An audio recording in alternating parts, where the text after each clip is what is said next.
রাজা, প্রত্যেকটা মেয়ের স্বপ্নের যে ঘর থাকে, আমার সেই স্বপ্নের ঘর তোমার ঘর।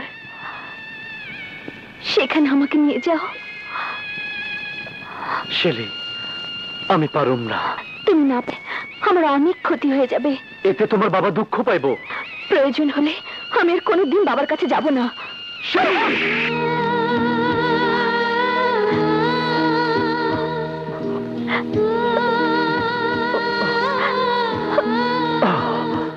আমার মন যা চায় তা না পাওয়া পর্যন্ত আমি তা ছাড়ি না। তোমারে আমি ভালোবাসি, কিন্তু তোমারে পাইতে গেলে স্যারে কষ্ট পাইব।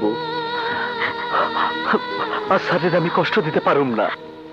বাবার কষ্ট সাময়িক, আর আমাদের কষ্ট সারা জীবনের। রাজা, আমার কেন জানি ভয় হচ্ছে, ওই ইমনের সাথে বিয়ে হলে আমার অনেক ক্ষতি হবে। ইমন ভালো ছেলে না, ও ভালো ছেলে না, কিন্তু তোমার কোনো ক্ষতি হইলে ওর আমি দুনিয়ার জিন্দেগি খতম করে দিমু।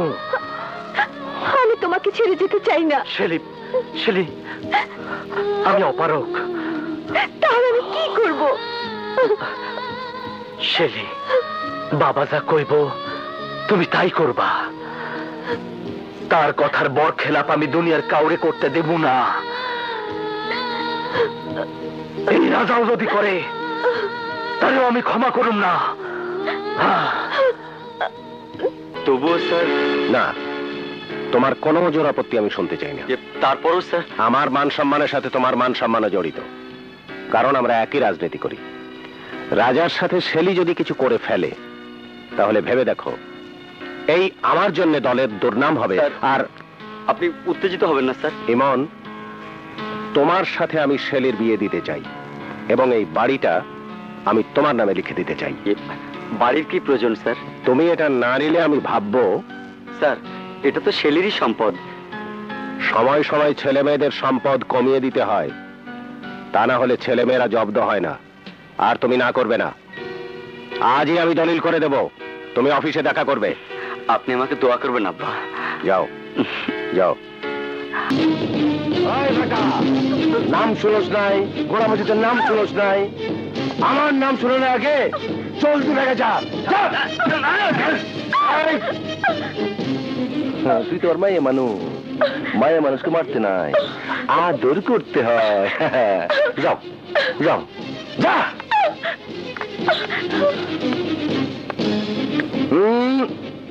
নেতা কই যান? কোথায় যাই মানে? আমার বাড়ি। বেসা গরুর দাঁত দেখে লাভ নাই। মানে?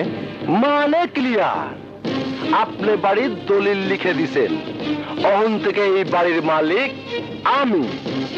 নেতার বাড়িতে আকাম কুকাম করলে পুলিশ ঝামেলা হইব না। আপোষে যাবেন নাকি ঝামেলা ঝামেলা করতে হইব? বুঝেছি। বুঝছেন? বুঝছেন যখন, তখন তাড়াতাড়ি ব্যাগকে যান, জলদি যান। আরে যান।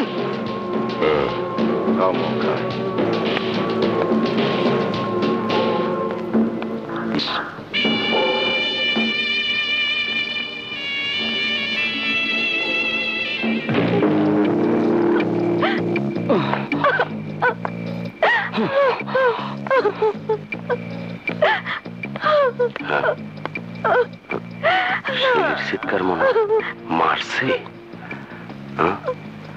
শেলির লতুর কাছে দিয়া রাজারে খবরটা দিতে হয়। আমার বাড়ি। যাও darling.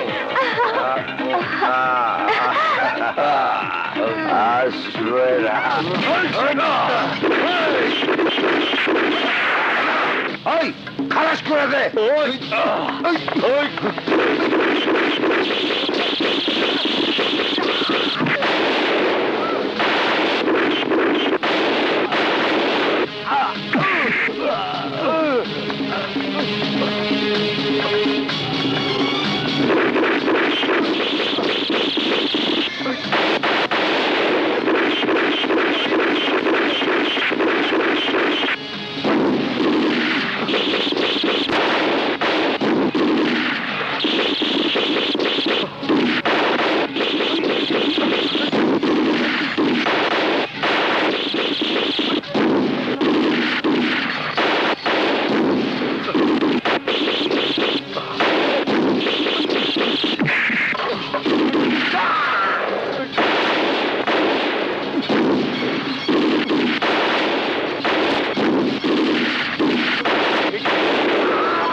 Shelley, Shelley,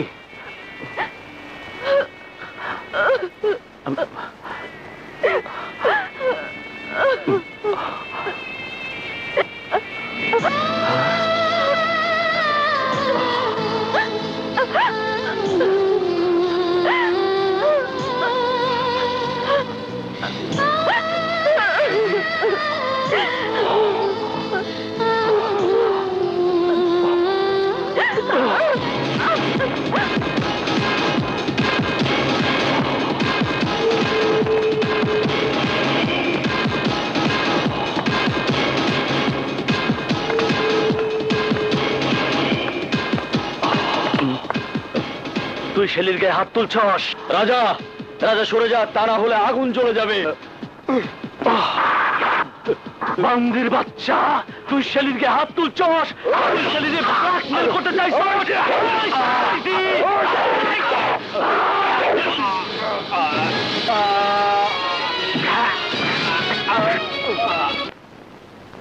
sir sir sir, রাজা ওকে বাইর করে দিছে স্যার। রাজা সত্যি সত্যি ওদেরকে বের করে দিয়েছে? হ্যাঁ স্যার, যারে আপনি ধমকা দূরে সরাই দিয়েছিলেন সে আজ আপনারে আপনার বাড়ি ফিরাইয়া দিল স্যার। আমি সত্যি মানুষ চিনতে ভুল করেছিলাম। আচ্ছা লুতু, রাজাকে কোথায় পাবো? তুমি কি আমাকে ওর কাছে নিয়ে যেতে পারো? হ্যাঁ স্যার, আমি পারুম। শেলি, শেলি, আমি জানি না শুনে মেনে নিতে পারতেছি না। আমার এই কলঙ্কিত জীবনের ছাপ তোমার এই সুন্দর জীবনে পড়ুক। তোমার জীবন তো সবে মাত্র শুরু। ধরো, রাস্তায় চলার পথে কেউ যদি তোমার শার্টে বা শরীরে ময়লা কিছু ফেলে দেয়, তুমি কি তার সাবান সোডা দিয়ে পরিষ্কার না করে ময়লা দুর্গন্ধ নিয়ে ঘোরাফেরা করবে? এই জীবনটা পরিষ্কার করার সাবান সোডা কই পামু? মনে করো আমি তোমার জীবনের সেই সাবান সোডা। ওইটা কাজে লাগার আগেই যদি গইলা যায়। কেমন করে? এই রাজধানীতে আমি একটা সন্ত্রাসী, আর একটা সন্ত্রাসীর হাতে যে কোনো সময় আমার মরণ হইতে পারে। আর নয়তো খুন খারাপের দায়ে কোর্টের হুকুমে আমার ফাঁসি হইতে পারে। আমার মৃত্যুর পর আমাকে সন্তানের কি হইব জানো? তোমার স্বপ্নের সন্তানকে দাউদের মতো রাজনীতিবিদ, কিছু নামধারী বুদ্ধিজীবী, ঋণ খেলাপি শিল্পপতিদের স্বার্থে এক মুঠো ভাত, একটু মাথা গোজার জন্য তোমার সন্তানকে অসহায় করে দিয়ে ওরা ওদের সাথে তোমার সন্তানকে রাজা, আমার মতো সন্ত্রাসী রাজা বানাইবো। তাহলে চলো আমরা এই জটিল শহর ছেড়ে দূরে, বহু দূরে চলে যাই, যেখানে কেউ তোমাকে রাজা বলবে না। শেলি, আমি কবেই চলে যাইতাম, শুধু যাইতে পারিনি মার জন্য। আমার মা যদি আমাকে ইমন ইমন বলে ডাইকে না পায়, আমার আমার আমার এই জীবন ভালো লাগে না শেলি, ভাল লাগে না।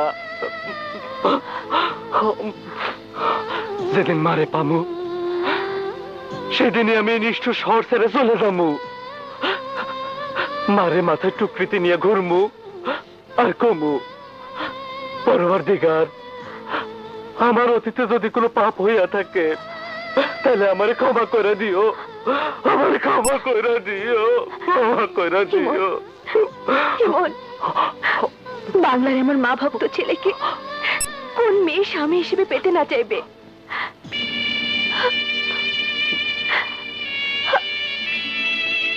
এমন রত্ন আমি আর কোথায় পাবো? আমি অতীত ভবিষ্যৎ কিছুই ভাবতে চাই না। তোমার বুকে আমার মরণ, তোমার কাছে আমার ইহ জনম পর জনম সব সব নিঃশর্ত ভাবে সঁপে দিলাম।